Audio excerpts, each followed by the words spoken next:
Halo, ini dengan Buce. Saat ini kita mendapat kehormatan dengan kedatangan dari Ketua PGI, Persatuan Gereja-Gereja Indonesia. Persekutuan Gereja-Gereja Indonesia. Bisa perkenalkan diri? Ya, saya Pendeta Komar Gultom, saya Pendeta KBP. Saat ini bertugas sebagai Ketua Umum Persekutuan Gereja-Gereja di Indonesia. Itu dari periode keberapa, Ama? Saya di PGI itu tahun 2009 terpilih menjadi Sekretaris Umum untuk 5 tahun. Iya. Lalu 2019 terpilih kembali untuk periode kedua sebagai Sekretaris Umum. Iya. Lalu pada tahun 2014 maksud saya. Lalu 2019 terpilih menjadi Ketua Umum yang akan berakhir pada bulan November yang akan datang. Wah. Nah, ngurusin begitu banyak itu di bawahnya Menteri Agama kan Dirjen Agama Kristen namanya. Ya, betul. Saat ini berapa sinode sekarang? Kalau menurut catatan Direktorat Jenderal Bimas Kristen, iya, itu ada 300-an sinode di Indonesia. Iya, saat ini 335 waktu itu. Tapi itu kan gereja kecil-kecil gitu ya. Tapi di PGI itu ada 97 sinode gereja anggota. Oh gitu. Nah ini saya agak bingung.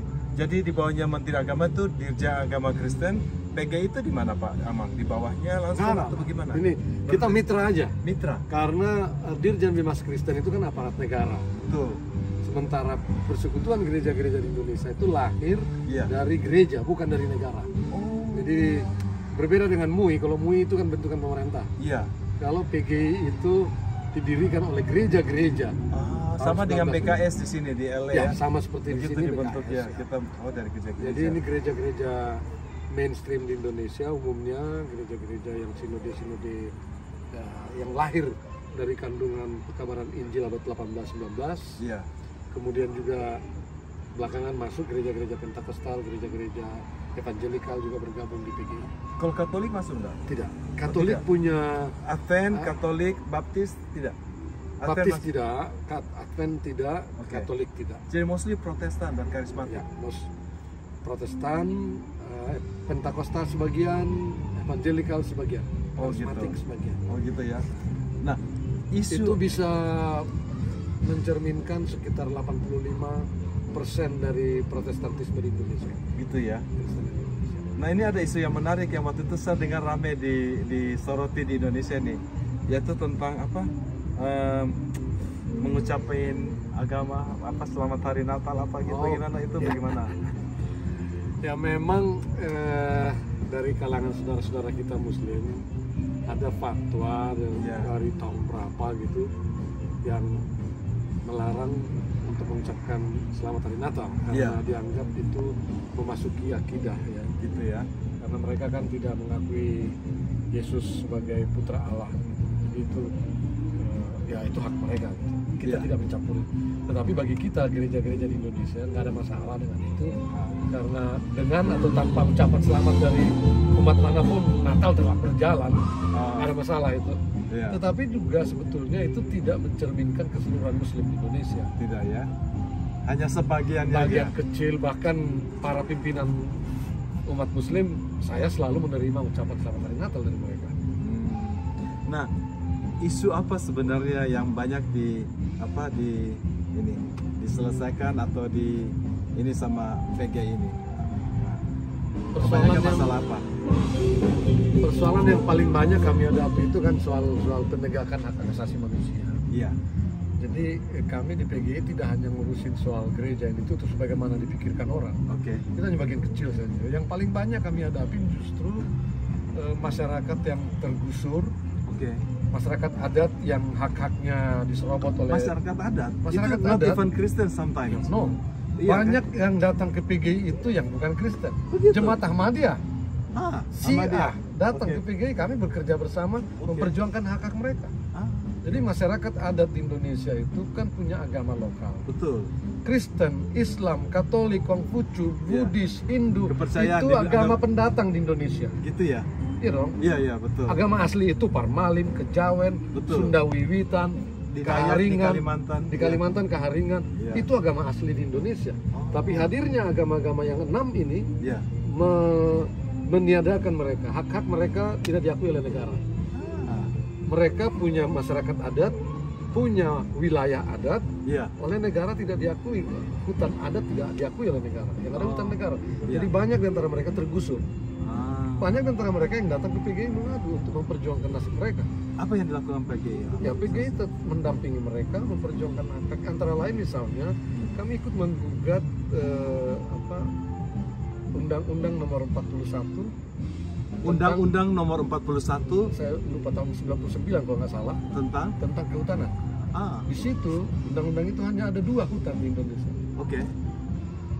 Hutan negara dan hutan industri. Oh. Jadi tidak ada hutan adat. Oh. Oke. Sekarang itu jadi Jadi hutan. undang-undang kehutanan ini tidak mengakui adanya hutan adat. Oh gitu. Jadi negara bisa mengklaim wilayah ini adalah hutan negara. Padahal di dalamnya sudah bercokol penduduk ratusan tahun. Dan karena mereka masyarakat adat, kepemilikan tanah tidak ada sertifikat. Oleh Kementerian Kehutanan atau Kementerian Perindustrian bisa tiba-tiba itu diserahkan kepada industri tertentu dan dengan berbekal hak pengelolaan hutan (HPH), pengusaha bisa mengusir penduduk setempat.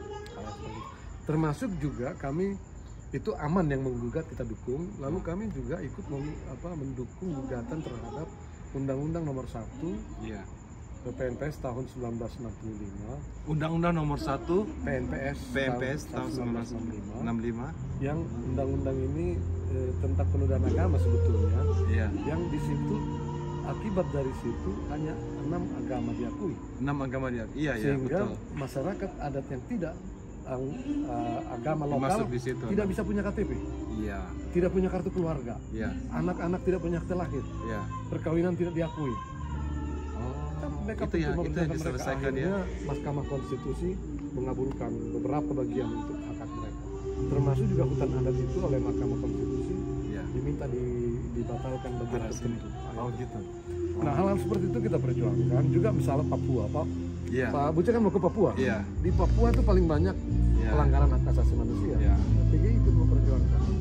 Terakhir ini kami kan banyak juga memperjuangkan supaya pelanggaran HAM berat masa lampau itu dibuka oleh negara.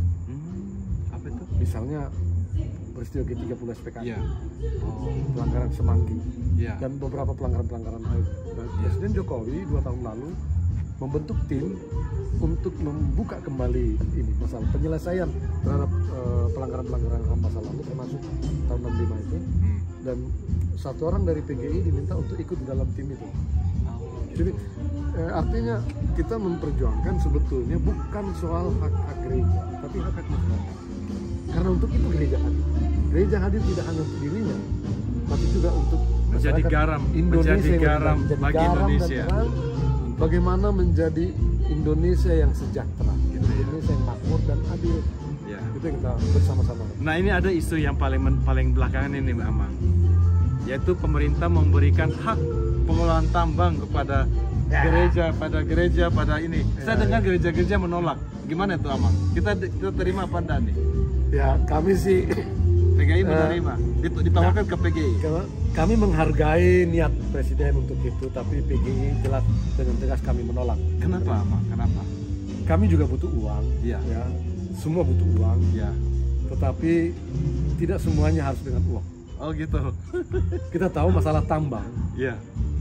Dunia usaha di Indonesia belum sebaik yang kita pikirkan, belum sebersih yang kita pikirkan. Apalagi tambang ini masih sangat kompleks permasalahannya, dan belum lagi masalah lingkungan. PGI sangat concern dengan masalah lingkungan. Selama ini banyak masyarakat korban tambang yang datang ke PGI mengadu. Kalau PGI terlibat di tambang, nanti susah. Kami akan berhadapan dengan diri sendiri nanti.